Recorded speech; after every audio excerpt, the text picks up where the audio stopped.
Points, lines, and planes. After watching this video, I will be able to identify and model points, lines, and planes. These are important terms throughout all of geometry. A point is basically a dot, and it's labeled as a capital letter.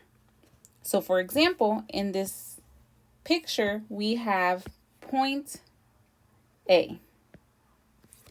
A line is made up of multiple points, and there is exactly one line that can go through any 2 points.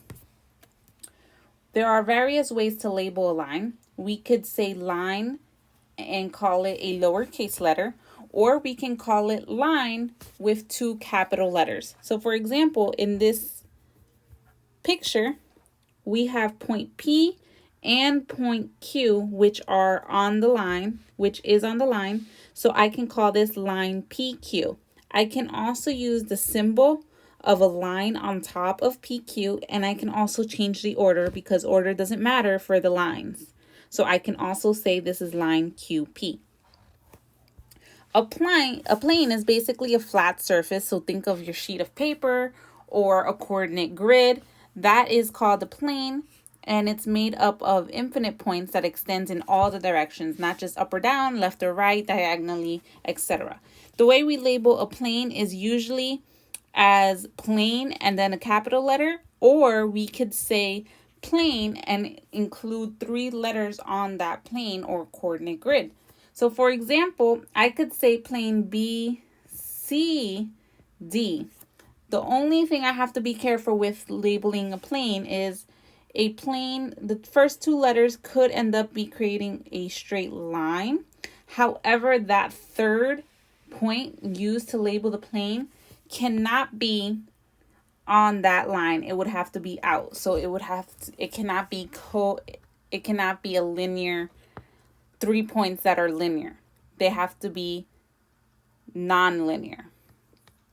So on the right, you can see an example of a point located on the grid. And then a line is anything that goes through 2 given points at a time. And then the plane is the actual coordinate grid.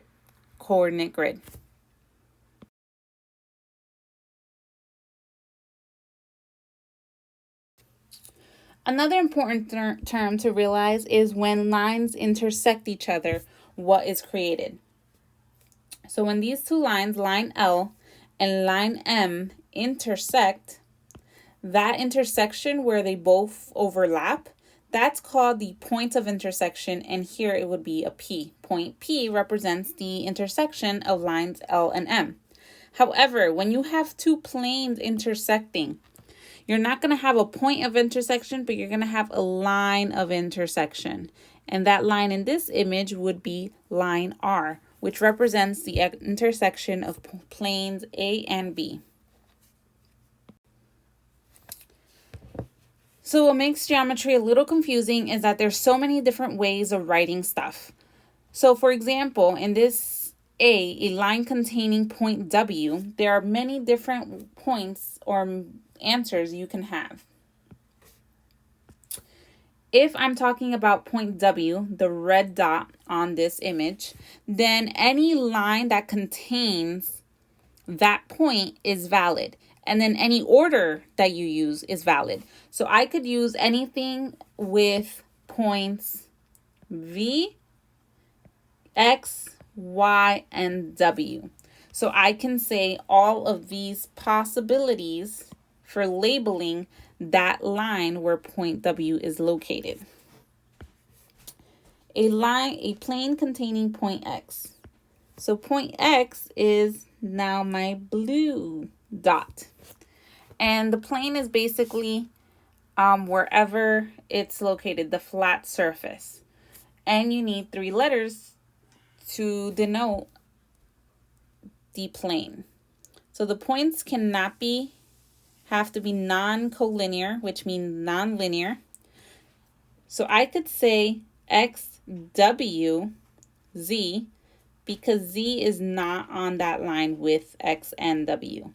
I can also say X, Y, Z because Z is not on that line with W. I cannot include letters T or R because that is not on the plane. This is actually a line that's going through the plane. Think of it like a paper, and your pencil is going through the paper in a small hole that it has. So all of these options could be a way of labeling the plane.